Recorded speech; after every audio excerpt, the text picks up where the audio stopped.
아침에 일어나기 싫으면으로 시작합니다. 아침에 일어나기 싫은 거야, 황제도. 아침에 일어나기 싫으면 나는 인간으로서 일하기 위하여 일어난다고 생각하라. 읽는 내내 화가 많긴 많다. 야, 네가 살아봐야 3만 년 살든 3천 년 살든 죽는 거 똑같은데. 마르쿠스 아우렐리우스는 2세기 사람이에요. 그러니까 지금 우리가 21세기니까 조금 더 보태면 정말 2000년 전 사람인 거죠. 겸허함이 인생의 화두가 될 것 같다라는 생각이 계속 드는 게, 인간이기 때문에 가능한 게 너무 많아졌잖아요. 내가 지금 어디로 가고 있는가? 어떻게 살고 있는가에 하루에 한두 꼭지씩만 읽어도 굉장히 즉각적인 효과를 볼 수 있어서, 저한테는 최고의 자기계발서거든요. 근데 제가 그 인천 작가님 좀 기억에 남는 거는 10만 원이 넘어갈 수도 있잖아요. 막 그쵸. 골랐는데 그 중에 10만 원어치 추려서 이제 계산하는 컨셉인데, 그쵸.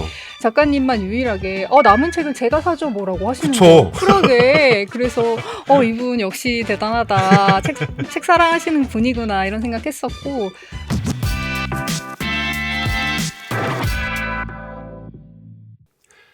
안녕하세요. 황인찬의 녹록 진행하는 시인 황인찬입니다. 저희 채널 녹록은요, 그동안은 다양한 작가분들 모시고 책에 대한 이야기, 그리고 삶에 대한 이야기 나눠왔는데요. 또 새로운 코너를 준비하기도 했어요. 이제 저희는 작가와 책과 독자 사이 어디쯤에서 자기만의 방식으로 책을 사랑하는 분들을 모시고 책과 관련한 이야기, 책 만드는 이야기, 책 사랑하는 이야기 또한 함께 나눠보려고 합니다.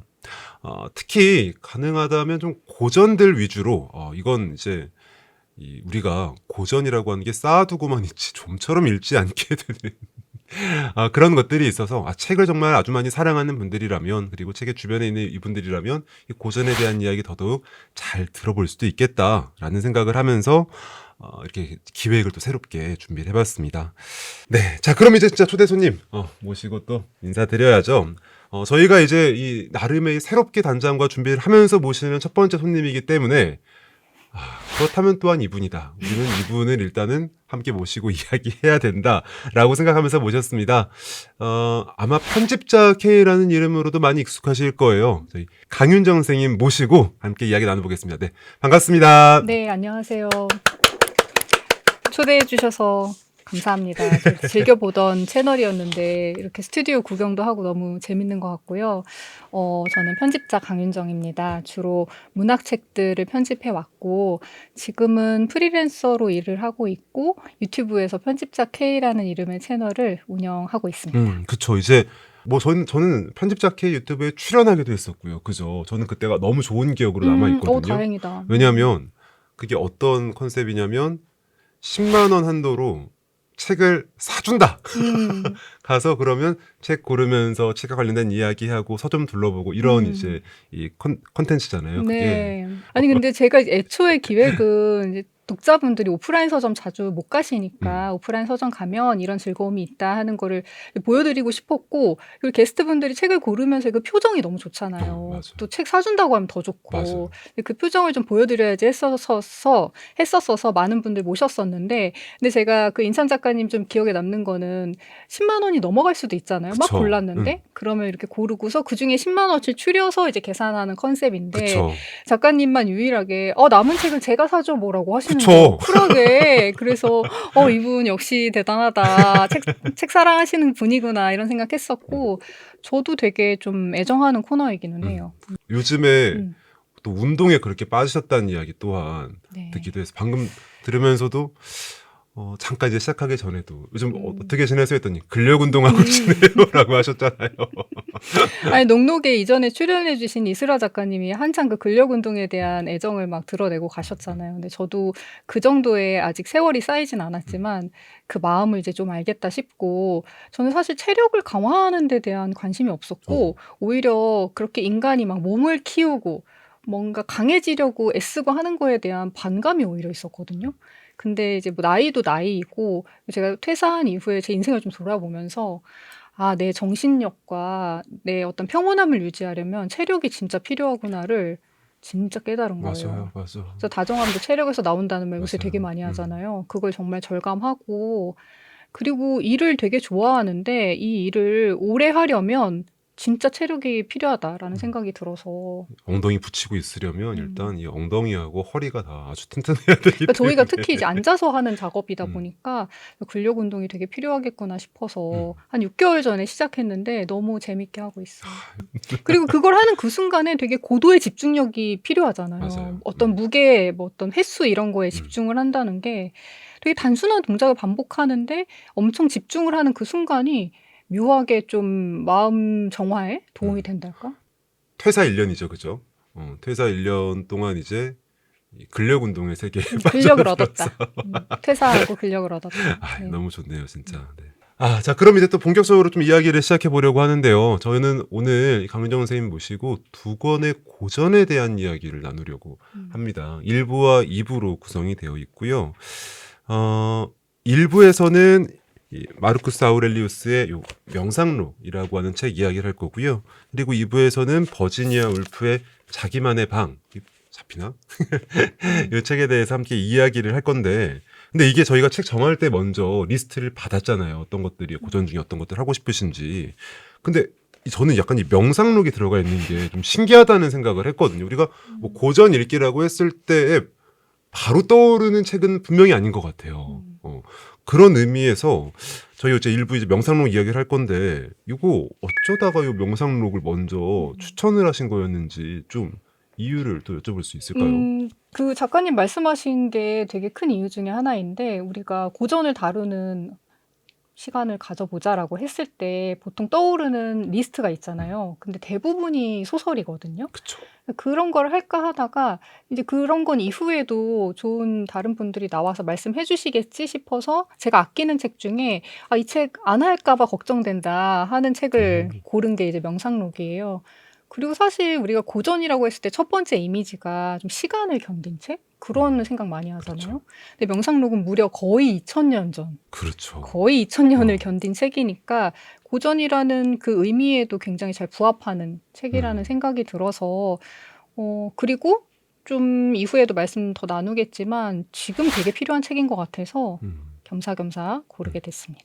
근데 생각해보니까 진짜 제가 성경 말고 그렇게 오래된 텍스트를 읽은 게 뭐 있지라고 했을 때 진짜 몇 개 없더라고요. 옛날에 대학원 다닐 때 헤로도토스의 역사 이런 거를 강독 수업이어가지고 어쩔 네네. 수 없이 그쵸. 이렇게 힘들다 하면서 그쵸. 그리고 뭐 제목만 아는 뭐 플라톤 향연 이런 거 그렇죠, 제목만 그렇죠. 알거나 그런데 그리고 되게 어려울 거라는 막연한 생각과 그리고 너무 옛날이다 보니까 지금의 나에게 어떤 쓸모가 있을까 하는 생각도 들 만큼 오래된 책이잖아요. 근데 명상록은 너무나 쓸모가 있다. 그래서 같이 읽어보면 좋지 않을까 했어요. 일단은 세월을 견딘 책이라는 점, 근데 세월을 견딘 책이면서도 동시에 지금 이 시대 독자들하고 호응하는 책이라는 점, 그리고 또 약간 이것도 이제 이 기획자로서의 마인드이기도 하잖아요. 이거 너무 고전하면 소설 일색 되겠는데 내가 한번 맞아요. 잡아줘야지. 약간 이것까지 해서 역시 선배님으로서의 면모가. 아니 그게 그래서 다른 것 몇 개 드리면서 요거는 꼭 했으면 좋겠어요 한 게 이제 명상록이고 사실 저는 자기만의 방이 2순위긴 했는데 그것도 산문이어가지고 그렇죠. 고른 거거든요. 그래서 그런 점에서 뭐랄까 새로 보시는 분들이 좀 좋은 정보 알아가시면 좋겠다 그런 생각 들었습니다. 네, 마르쿠스 아우렐리우스의 책 명상록에 대해서 이제 이야기를 좀 본격적으로 시작을 해볼까 하는데, 아마 저희 녹록 함께하고 계시는 구독자 여러분들도 이게 제목만 들어봤지 이거 무슨 책임이라고 아마 생각을 하시게 될 것 같아요. 그런 의미에서 이 책에 대한 이야기, 그리고 이 작가 마르쿠스 아우렐리우스에 대한 이야기 또한 빼놓을 수가 없을 것 같은데 네. 조금 좀 설명을 좀 부탁드릴 수 있을까요? 간단하게 개략적인 소개를 먼저 드리면 저희가 이제 판본 다른 거를 보여드리게 됐어요. 저는 이제 2개를 가지고 있는데 일단 다른 걸로. 마르쿠스 아우렐리우스는 2세기 사람이에요. 그러니까 지금 우리가 21세기니까 조금 더 보태면 정말 2000년 전 사람인 거죠. 그리고 고대 로마의 황제였습니다. 고대 로마의 황제라는 것은 그냥 지금 우리 어떤 한 국가의 대통령 이런 수준의 권력자가 아니잖아요. 그렇죠.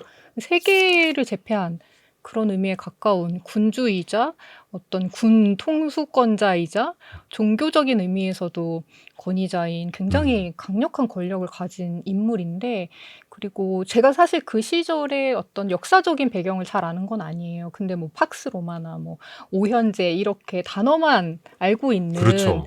로마를 가장 부흥하게 만들었던 시기에 5명의 현명한 황제가 있었다 할 때 그 오현제 이야기를 하는데, 그 오현제의 마지막 5번째 황제가 마르쿠스 아우렐리우스입니다. 그런 사람이 자기 생애 마지막 한 10년 정도, 본인 50대 시절에 전장에서 외적과 싸우면서 이제 틈틈이 기록한 일기이자 뭐 자기 스스로에게 보내는 뭐 편지일 수도 있고 잠언집일 수도 있고 단상일 수도 있고, 그렇게 이제 조금 기록한 그날의 단상들을 모은 책이 명상록이에요.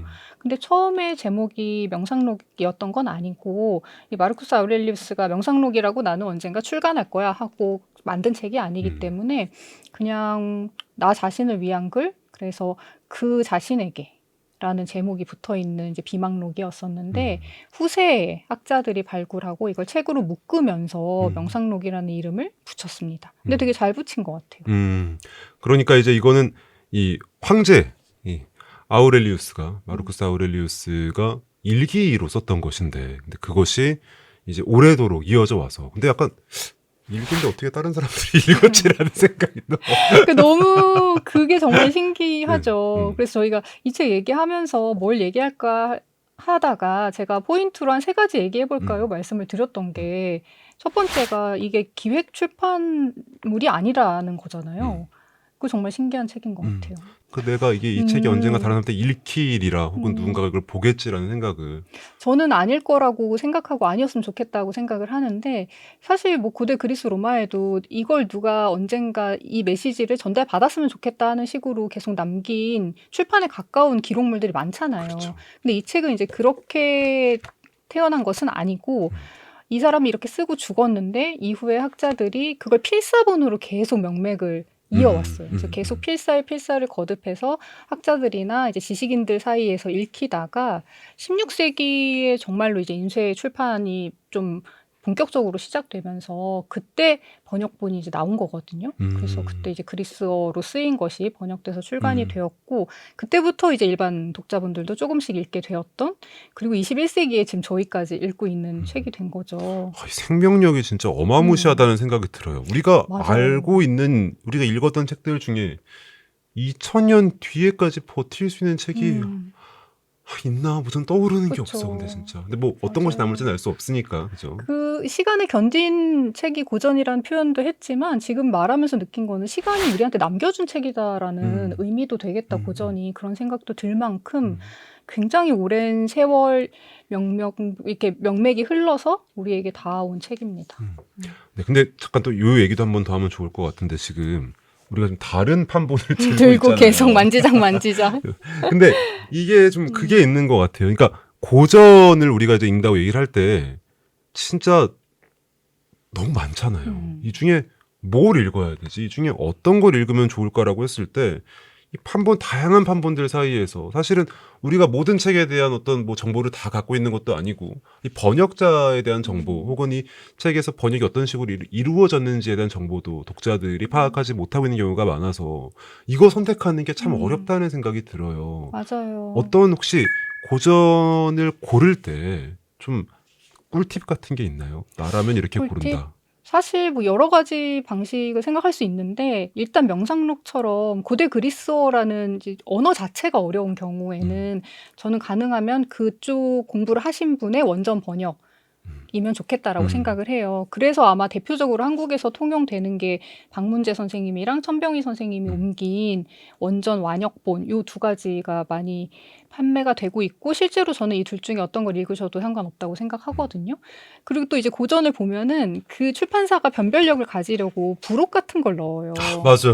뭐 어떤 역자 옴기니의 해설일 때도 있고, 아니면은 이 현대지성 판본에서는 아우렐리우스의 명상록으로 부족하다. 그의 스승인 시인 에픽테토스의 명언도 함께 넣었다. 그렇죠. 이런 판매 포인트들이 조금씩 다르거든요.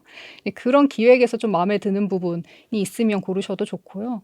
근데 뭐 역자에 대한 정보를 뭐 좀 아는 독자들의 경우에는 그 역자 이름을 보고 많이 선택을 하지만 고전의 경우에는 이제 퍼블릭 도메인이라고 해서 한 출판사에서 한 사람의 역자가 그 번역한 걸로만 출간하는 게 아니라 되게 다양한 출판사에서 다양한 판본으로 나올 수가 있는 거잖아요.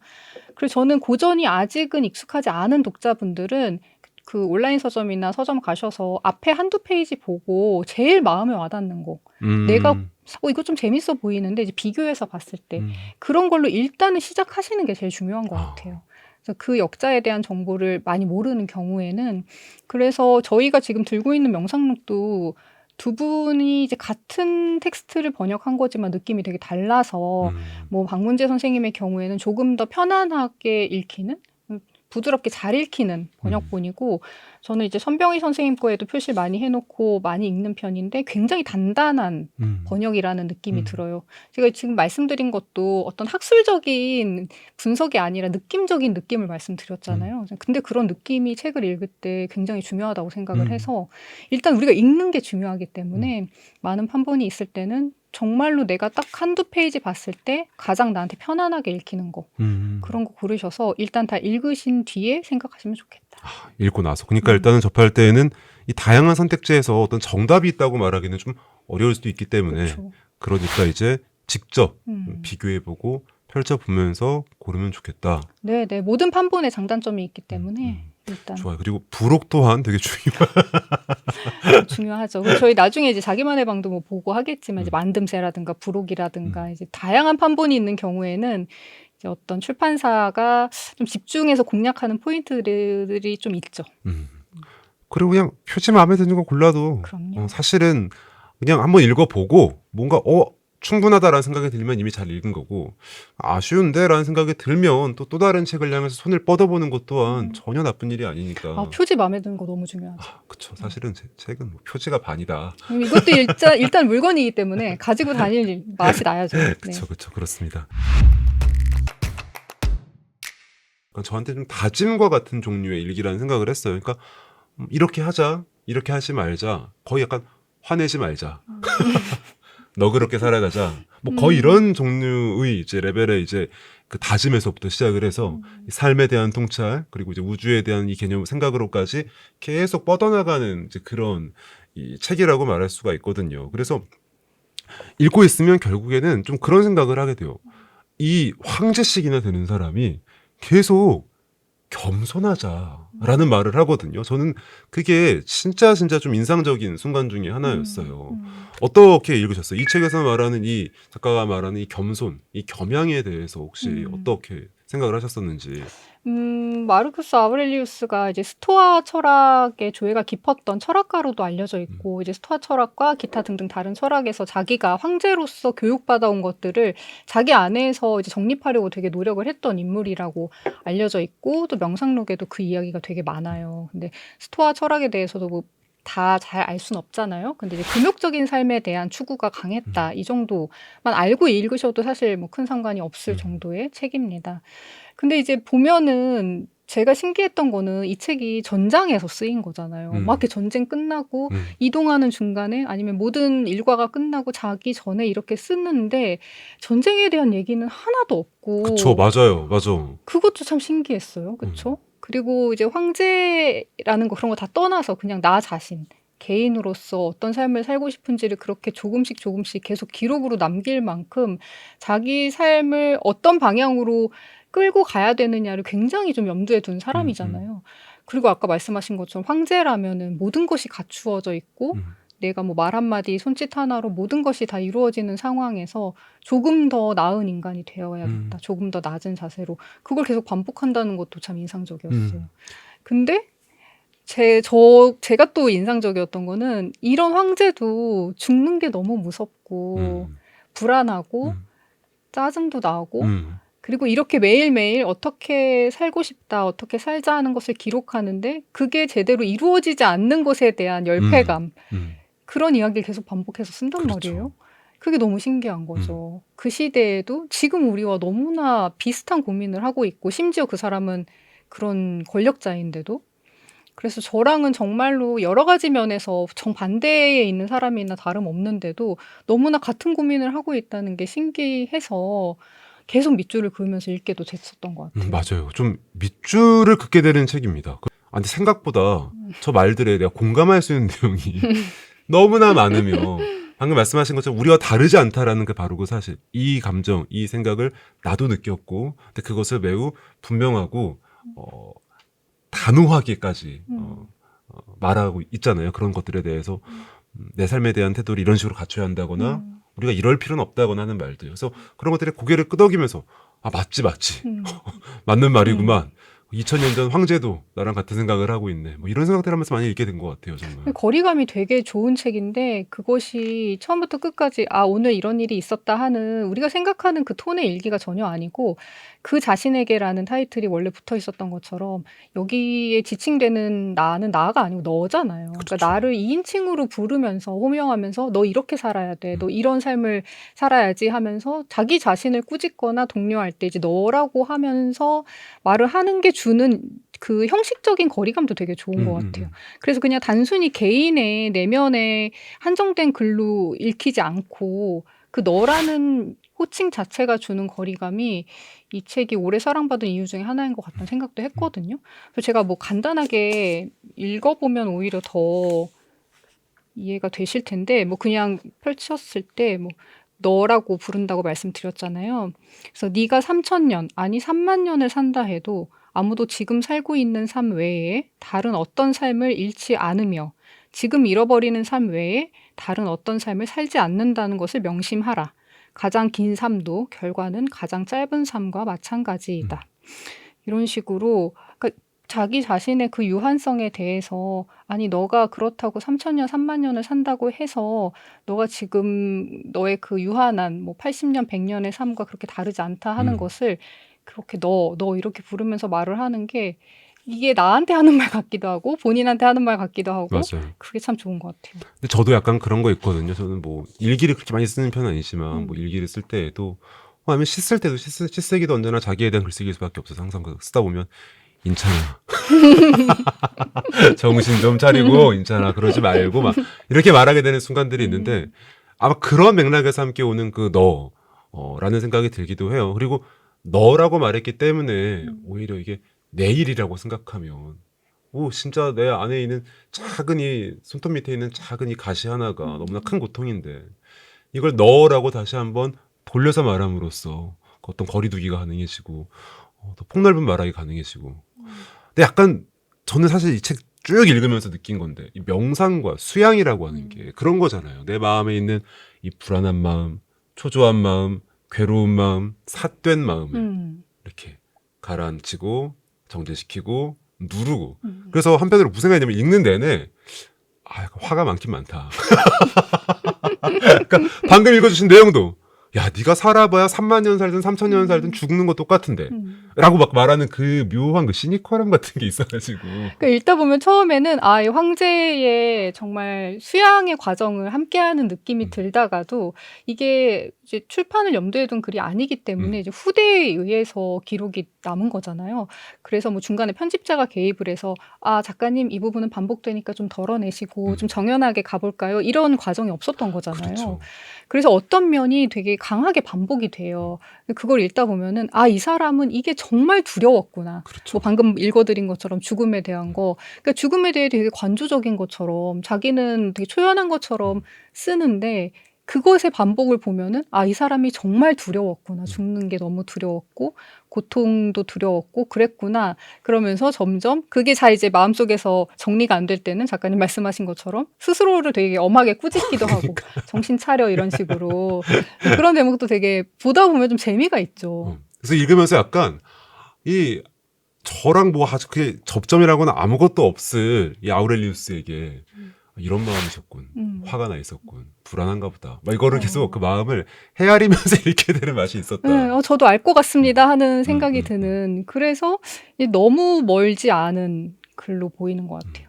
그래서 저도 진짜 밑줄을 많이 긋게 돼서 저는 아예 이 책 읽다가 이 제가 접다가 이거 안 되겠다 싶어가지고 맞아요. 저는요 이북을 샀어요. 아, 그 하이라이트를 하시려고. 그러니까 이북이 그 밑줄을 긋기가 되게 편하잖아요. 그래서 같은 출판사 걸로 또 똑같이 나온 게 있더라고요. 아, 그래서 이거야말로 꿀팁이다. 예, 이거 안 그러면 아니 저 무슨 이 스크롤이 하염없이 내려가는데 다 그러네요. 웃기는 거 투성이어가지고 그러네요. 어쩔 수 없었어요. 근데 하나 진짜. 읽어주세요. 저는 아이러니한 거. 이제 더 이상은 이리저리 헤매거나 우물쭈물하지 말라. 내게는 네가 적어놓은 비망록 수첩이나 고대 로마인들과 그리스인들의 행적이나 나이 들어서 다시 읽어보겠다고 생각해서 쌓아둔 발췌본들을 읽을 시간도 아마 주어지지 않을 것이다.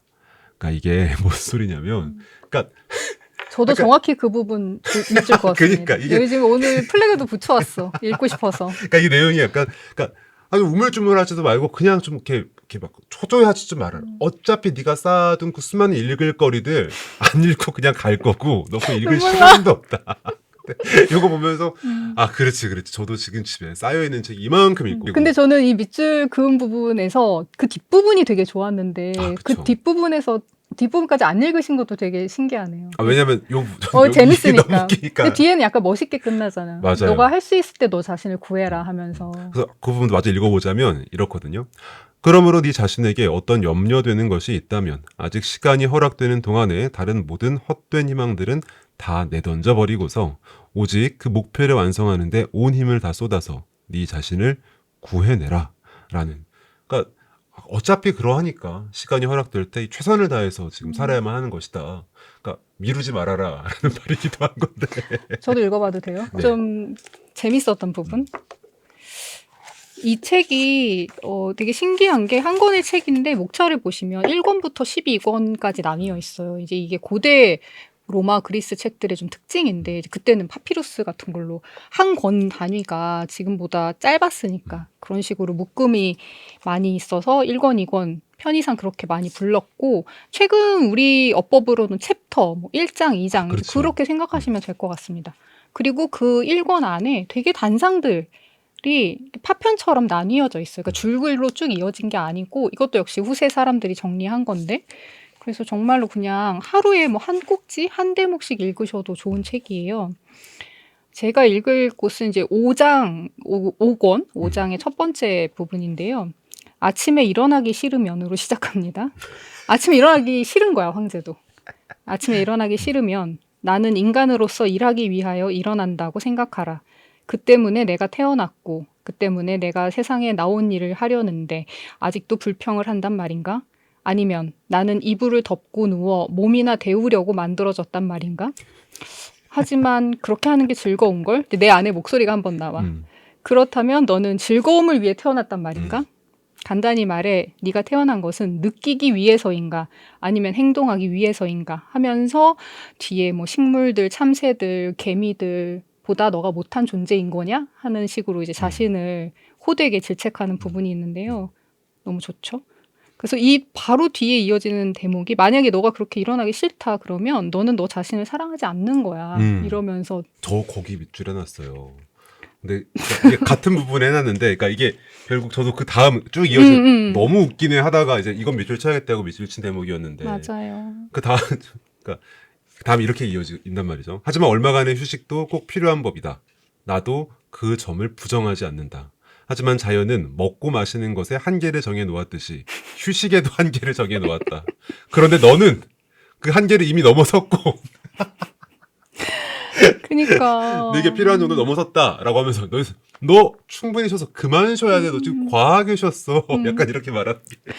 그래서 굉장히 어떤 큰 이야기를 하다가 이렇게 너무 생활에 밀착된 얘기를 할 때마다 훨씬 더 이제 밑줄을 그을 수밖에 없게 되는 거죠. 맞아요. 그러니까 약간 이게 책이 읽으면서 결국에는 뭐야 하고 읽다가 맞아. 너무 웃기네. 맞아. 이게 난데 이 생각을 하게 되는 뭔가 계속 공감을 하면서 읽게 되는 맞아요. 그런 부분들이 있어요.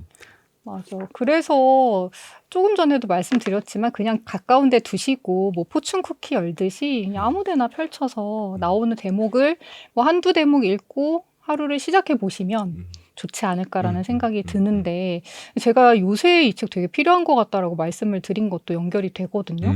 사실 저도 뭐 유튜브도 하고 SNS도 열심히 하는 사람이지만 어떤 작은 경험, 작은 순간들을 우리가 마주하고 뭐 음미하고 이런 거는 고사하고 그 바로바로 즉각적으로 공유하고 보여주는 시대를 너무 살고 있잖아요. 이제 그러다 보니까 내 안에서 어떤 일이 일어나고 있고 내가 어떤 존재로 세워지고 싶은가. 되게 이 황제는 자기를 바로 세우려고 노력하면서 쓴 글이잖아요. 근데 그럴 시간이 정말 너무너무 부족한데 이것을 또 어떻게 해보겠다고 뭐 이렇게 되게 어렵고 무거운 책 읽고 하는 방법도 있겠지만 이렇게 조금만한 글을 하루에 한두 꼭지씩만 읽어도 굉장히 즉각적인 효과를 볼 수 있어서 저한테는 최고의 자기계발서거든요.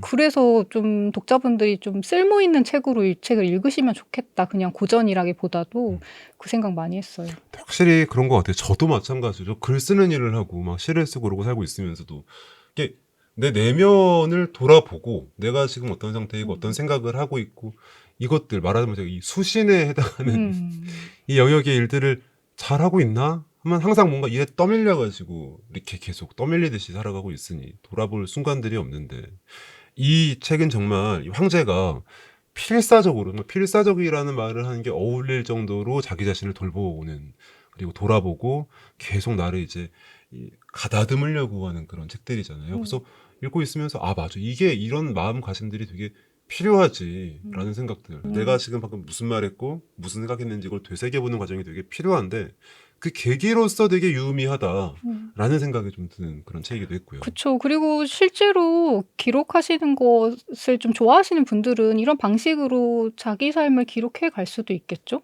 그래서 제가 이제 저한테는 좋은 자기계발서로 말씀드린 게 요즘 물론 우리가 흔히 쓰는 말로 자기계발서가 어떤 성공에 대한 책, 효율에 대한 책 이런 책을 많이 지칭하지만 그 자기를 개발한다는 뜻 자체를 보면 그러니까 내가 결국 어떻게 살고 싶은가를 생각하고 그쪽으로 더 잘 갈 수 있도록 도와주는 책인 게 자기계발서인 거잖아요.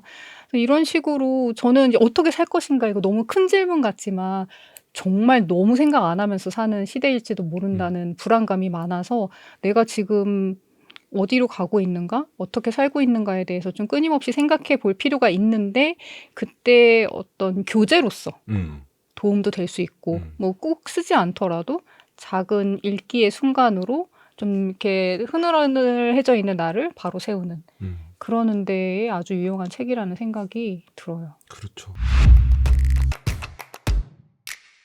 그리고 이거 밑줄 긋고 막 하다 보면서 제가 느낀 거는 제가 조금 전에도 죽음 얘기를 많이 했지만 제가 죽음에 대한 거를 특히 더 감명 깊게 읽는 것 같아요. 그래서 이 사람하고 내가 독자로서 주파수가 맞는 게 그런 부분인 것 같다라는 생각도 들면서 죽음에 대한 대목에 저는 정말 밑줄을 많이 맞아요. 근데 참 그었어요. 많고 정말 많죠. 이 죽음에 대한 감각이 항상 이 우주에 대한 감각하고 자주 연결이 되거든요. 저는 그게 되게 특이하다고 생각을 했어요. 그러니까 이 거대한 우주에서 나라고 하는 존재가 얼마나 작은지 잊지 말고 근데 그 말을 하는 게 사실은 이 개인의 죽음에 대한 커다란 두려움에서 기인하는 것일 수밖에 없는데 그런 것들이 계속 되새기듯이 이 우주 전체에 대한 이야기. 그러니까 생각보다 그러니까 옛날에는 물론 이 철학이 과학하고 함께 연결되는 것이기도 했기 때문에 자연과학과의 철학이 그러니까 그런 맥락에서 이 우주에 대한 나름의 이해가 있으며 그 우주에 대한 이해를 통해서 나 자신에 대한 성찰로 계속 돌아오려고 하는 그 지점들이 저는 말하자면 이 사람이 진짜 죽음에 대해서든 아니면 이 인간 존재 외소함에 대해서든 어떤 면에서는 되게 두려움을 확실히 좀 느끼고 있구나라고 또 그렇게 막 마음을 헤아리면서 그리고 이 읽다 보면은 그냥 먼 과거의 어떤 황제로 읽다가 계속 읽어가다 보면 이 마르쿠스 아우렐리우스란 사람이 어떤 사람이었을까를 되게 인간적인 측면에서 궁금해하게 만드는 책이기도 해요. 그래서 어떤 순간에 이걸 썼을까? 전쟁이 한창 일어나고 있었을 텐데 그때는 물론 지금하고 다르겠지만 전쟁의 의미가 어쨌건 자기 뭐 병사들이 죽어 나가고 자기가 어떤 결정을 하고 나라를 지켜야 되고 그런 상황에서 이걸 기록하는 그 사람의 마음은 어땠을까? 그 생각을 조금 더 구체적으로 하게도 돼요. 그래서 거의 어떤 캐릭터화되어 있던 인물이잖아요. 마르쿠스 아우렐리우스도. 그 고전 작가들 대부분이 그런데 그 사람의 인간적인 면모를 궁금해하게 되는 것도 좀 저한테는 좋은 경험이었어요. 맞아요. 그 약간 어떤 어지간한 에세이 읽는 것보다 음. 약간 이 쓴 사람의 내면에 대해서 계속 생각하게 되더라고요. 그러니까 생각보다 그러니까 저는 이런 명상록이라고 할 만한 수양록이라고 할 만한 그 글쓰기를 읽어본 경험이 그다지 많지가 않아서일 수도 있겠는데 음. 사실은 이 인물이 어떤 부분에 정말로 집중을 하고 있고 음. 어떤 부분을 느끼고 있고 하고 있구나 생각하고 있구나 이런 것들에 대해서 더 많이 오히려 더 깊게 알게 되는 맞아요. 그리고 이제 출간을 목적으로 둔 책이 아니어서 오히려 가능했던 맞아. 굉장히 날것의 정제되지 않은 진정성 맞아, 같은 맞아. 게 있어요. 우리를 가르치려고 황제 입장에서 가르치려고 후대 사람들에게 남긴 글이 전혀 아니었기 때문에 지금까지 읽힐 수 있는 게 있는 거죠. 원래 작가라고 하는 존재들은 야비하게도 독자가 생기면 의식하지 않을 수 맞아요. 그 없잖아요. 야비하게 자기 내면을 혹은 자신의 그 깊은 부분을 계속 숨기고 다른 걸로 둘러싸고 다 이런 그러시군요. 다 그렇죠. 어떤 의미에서는 결국엔 어떤 그게 의미에서는 이제 독자가 그쵸. 독자라는 의식되는 게 순간 있으니까. 의식되는 순간 그 어떤 말하기도 다 일종의 어떤 이 장벽을 만들어버리는 일이 될 수밖에 없어서 근데 그런 거랑은 참 다른 경험이어가지고 되게 묘하다. 그 읽기 경험 자체만으로 그 얻게 되는 기쁨도 분명하게 있고 말씀하신 것처럼 근데 동시에 나를 돌아보게 되는 이 자기 개발서이기도 하다 진짜로 나를 수양하게 만들고 수신하게 만들어주는 그 무엇이기도 해서 그런 면에서 참 유의미하다라고도 또 할 수 있을 것 같기도 합니다. 그냥 작은 질문인데 작가님은 이런 식으로 내가 출간을 염두에 두지 않은 어떤 기록이 있어요. 비망록이. 네. 후세에 출간이 되는 거예요. 저 그 말 하려고 그랬는데 어떻게 생각하세요? 진짜 끔찍해. 작가로서. 진짜 끔찍해. 그러니까 이게 만약에 내가 작가가 아니라고 생각을 하면 내가 써온 글들이 책이 내가 사회 발간이 됐대. 그게 그렇게 싫지 않을 수도 있어요. 근데 작가는 정말로 이 독자라는 존재를 너무나 의식을 하면서 뭘 보여줄지 보여주지 않을지를 정말 극도로 생각하는 인간들이란 말이죠. 그렇기 때문에 오히려 내가 허락하지 않은 부분이 나왔다. 미칠 것 같다. 이렇게 돼버리는. 사후에도? 아니 지금 생각해보면 지금도 우리 작가들 편지가 너무 재밌는데 편지 같은 것들도 그냥 출간이 되잖아요. 그쵸. 누가 허락을 했겠어요? 너무 재밌잖아요. 그러니까 너무 재밌어서. 네. 전 독자이자 편집자로서는 당연히 출간해야지 이런 입장일 수밖에 무서워, 없고 무서워. 좀 전에 이제 제가 인간으로서 뭐 마주하게 됐다 했지만 이제 그 전에 어쨌건 이렇게 유명하고 오래 살아남은 책의 작가는 정말 거의 캐릭터 아이코닉해지잖아요. 그의 숨겨진 면모 너무 궁금하죠. 관리 잘 무서워, 하셔야겠네요. 그래서 그러니까 결국은 인간으로서 품위 있고 싶은 그 열망이 정말 강했고 개인으로서도 그렇고 황제로서 그런 교육을 또 얼마나 어려서부터 받았겠어요. 맞아요. 그것이 빚어낸 글이라서 지금 저희가 읽었을 때도 유의미하죠. 그래서 정말 저는 최근에 제일 많이 생각하는 단어가 아까 뭐 겸양도 얘기하셨지만 좀 비슷한 게 겸허함이거든요. 겸허함이 인생의 화두가 될 것 같다라는 생각이 계속 드는 게 인간이기 때문에 가능한 게 너무 많아졌잖아요. 맞아요. 그래서 어디서 멈추고 어디서 좀 숨어들 줄도 알고 이제 자기 삭감 이런 것들을 고민하지 않으면 안 된다라는 생각이 점점 더 강화되는 시대에 사는 것 같아요. 맞아. 그래서 저는 그래서 약간 이 책 읽으면서 느꼈던 또 독특한 점 중에 하나가 뭐였냐면, 그러니까 뭐랄까요, 서양인 같지가 않은 거예요. 그쵸. 그러니까 이 우주 안에서 내가 얼마나 작은지 생각하라. 맞아요. 그리고 이제 네가 얼마나 많은 것들과 연결되어 있는지 잊지 말아라. 그러니까 이 연결되어 있다는 감각, 그리고 이 우주 안에서 내가 어느 곳에 위치했는지 그 관계를 생각하는 방식들, 이게 굳이 말하자면 저한테는 서구적이라기보다는 굉장히 동양 철학적이죠. 동양적인 것인데, 그래서 오히려 이 아우렐리스가 하는 그 말들이 그냥 뭔가 다 어떻게 익숙하게 받아들여지는 지점들이 분명히 있더라고요. 그리고 되게 읽으면서도 서양 철학 기반인데도 참 이 관계나 이런 것들 위주로 한다는 것이, 물론 제가 이 스토아 철학을 잘 아는 것은 아니지만은 이게 참 익숙하게 느껴진다. 그래서 그것이 좀 반갑기도 하고 맞아요. 묘하기도 하다, 이런 생각도 안 했었거든요. 근데 금욕적인 철학이라서 더 그런 것도 같아요. 그래서 또 이 아우렐리우스가 많이 얘기하는 게 내가 얼마나 금방 잊혀질 존재인지 맞아. 그것도 굉장히 반복해서 얘기하잖아요. 너는 반드시 잊힌다. 그것도 확실히 지금처럼 드러내고 새기고 뭐 거의 박제한다는 표현 많이 하잖아요. 그렇게 모든 것이 박제되는 삶 속에서 반드시 우리가 생각해야 되는 아주 중요한 포인트 같아요. 우리는 죽고 잊혀질 것이다. 그럼 어떻게 살았는가가 남을 건데, 그렇다면 지금 이 순간 내가 하는 결정들이 어떤 의미인가를 정말 생각해야 된다는 거죠. 하지만 안타깝게도 2000년 동안 잊혀지지 않고 있는. 그러니까 나 진짜 금방 잊혀질 거야 계속 얘기하잖아요. 근데 잊혀지지 않고 있다. 그렇게 너무나 말을 많이 했기 때문에 잊혀지지 않는 고전의 명작이 되었다라고도 할 수 있을 것 같아요. 근데 아무튼 간에 저는 진짜로 좀 뭔가 의외라는 감각으로 읽은 책이었던 것 같아요. 기분 좋게. 왜냐면 저는 진짜로 명상록? 내가 이걸 읽고 말을 할 수가 있나?부터 고민하면서 시작을 했는데 생각보다 웃기고 생각보다 고개를 끄덕이게 되면서 여러 가지 생각들을 하게 만드는, 야, 이게 그 오래 버티는 고전의 힘이다라는 생각을 또 새삼 하게 되기도 한 그런 책이었습니다. 다행이네요. 즐겁게 읽으셨다고 네, 하니. 덕분에 진짜 이 고전 읽기라고 하는 게 분명히 그런 것 같아요. 그러니까 평소에 나라면 하지 않았을 생각들, 그리고 나한테 익숙하지 않은 그 무언가들을 맞닥뜨리면서, 근데 동시에 그것은 사실은 지금의 나에게도 너무나 분명하게 있는 것이고, 동시에 내가 그것들을 잘 모르고 있었던 것들을 마주하게 만들어준다는 게 진짜 이 고전의 가치가 아닌가라는 생각 또한 하게 되기도 했습니다. 그렇게 읽으셨다니 너무 네, 기쁘고. 너무 감사합니다. 근데 저도 그 제 채널을 운영하다 보니까 계속 제 안에 제 말이 맴도는 게 있어요. 그래서 이렇게 초대해 주셨을 때 너무 반가웠던 게, 어찌됐건 저는 이제 주로 신간 위주로 읽고 소개하는 그런 코너가 많은데 고전 읽자 하는 것도 너무 좋았고, 읽었던 책 다시 읽는 기쁨이 정말 너무 소중하거든요. 맞아요. 그게 너무 드물고. 맞아요. 그래서 덕분에 저도 오랜만에 또 다시 읽고 할 수 있는 게 너무 좋았던 것 같아요. 근데 고전 읽기가 또 그렇죠. 다시 읽으면 또 그 기쁨이 커지기 때문에 이렇게 고전으로서 오래 살아남는 것이기도 하니까. 또 책 읽기의 기쁨 중에 하나는 이어 읽기이기도 한데, 명상록과 더불어서 이어서 또 읽을 수 있을 만한 책, 뭐 고전이어도 좋고요. 사실은 고전이 아니어도 또 괜찮을 것도 같습니다. 뭐 어떤 것들이 혹시 있을지 떠오르는 게 좀 있으실까요? 저는 의외라고 생각하실 수도 있는데, 누가 명상록을 너무 재밌게 읽었어, 다음에 뭐 읽을까 하면은 그 쉼보르스카의 끝과 시작을 추천해 줄 것 같은 거예요. 어떤 접점이 없는 책이기는 한데 저한테는 이제 그 책 역시 끝과 시작 역시 자기계발서 느낌이 있거든요.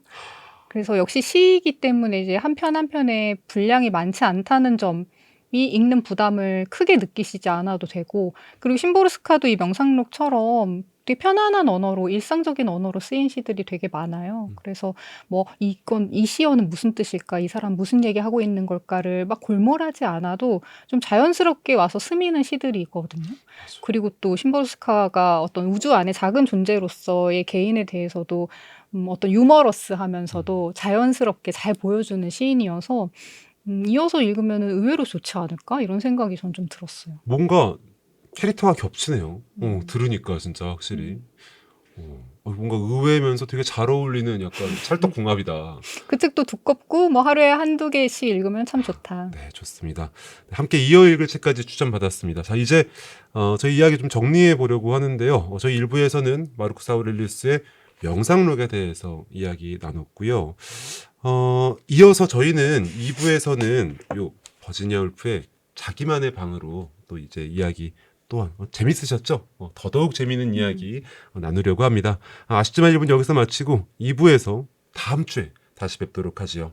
저희 책기 스튜디오 조댓9R 아시죠? 이런 말 너무 소중하다. 네, 너무너무 소중하다 진짜. 그리고 이제 편집자 K의 유튜브 역시도 놀러 오세요. 네. 네, 함께 많은 관심 가져주시면 좋겠습니다. 네, 재밌게 보고 들으셨다면 많은 분들께 소문내 주시는 것도 더더욱 기쁠 것 같아요. 네, 그럼 저희는 여기서 인사드리고 다음 주에 다시 뵙겠습니다. 네, 황인찬의 녹록 여기서 인사드릴게요. 감사합니다. 감사합니다.